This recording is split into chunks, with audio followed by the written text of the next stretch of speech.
গত ৫ আগস্ট ছাত্র জনতার অভ্যুত্থানে পতন হয় আওয়ামী লীগ সরকারের। চারিদিকে উল্লাস দেখা যায় সব জায়গায়। তারই অংশ হিসেবে জনতা ঢুকে পড়ে সাবেক প্রধানমন্ত্রী শেখ হাসিনার সরকারি বাসভবন গণভবনে। ক্ষোভের বহিঃপ্রকাশ হিসেবে করা হয় ভাঙচুর। এটিকে জুলাই অভ্যুত্থানের স্মৃতি জাদুঘর করার সিদ্ধান্ত নেওয়া হয়েছে গেল বৃহস্পতিবার উপদেষ্টা পরিষদের বৈঠকে। কিভাবে এর কাজ শুরু হবে তা দেখতে সকালে গণভবন পরিদর্শনে আসেন সরকারের ৩ উপদেষ্টা।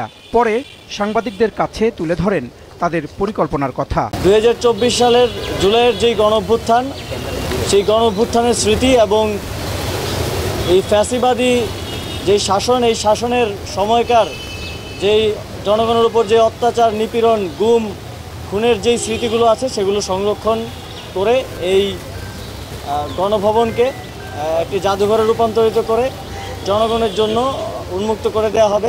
বর্তমানে গণভবন যে অবস্থায় আছে সেই অবস্থায় রেখেই স্মৃতি জাদুঘরের পরিকল্পনা করা হবে বলে জানান তথ্য ও সম্প্রচার উপদেষ্টা। স্বৈরাচারী, ফ্যাসিস্ট, খুনি রাষ্ট্রনায়কদের আসলে কি পরিণত হয় এবং জনগণই যে আসল মালিকানার এবং ক্ষমতার মালিক, সেই বিষয়টিকে একটি নিদর্শন হিসেবে পুরো পৃথিবীর বুকে রাখার জন্যই আমরা এই গণভবনটিকে জুলাই গণঅভ্যুত্থানের স্মৃতি জাদুঘরে পরিণত করার সিদ্ধান্ত নিয়েছি। এখানে যারা দায়িত্বরত আছেন গণপূর্ত এবং স্থাপত্য বিভাগের দায়িত্বশীল, তাদের সাথে কথা বলেছি, তাদের থেকে আমরা প্রাথমিক পরামর্শ নিয়েছি এবং আমাদের আকাঙ্ক্ষাগুলো বলেছি যে আমরা কিভাবে দেখতে চাই এবং একটি ফর্মাল কমিটি করার জন্য নির্দেশ দেওয়া হয়েছে।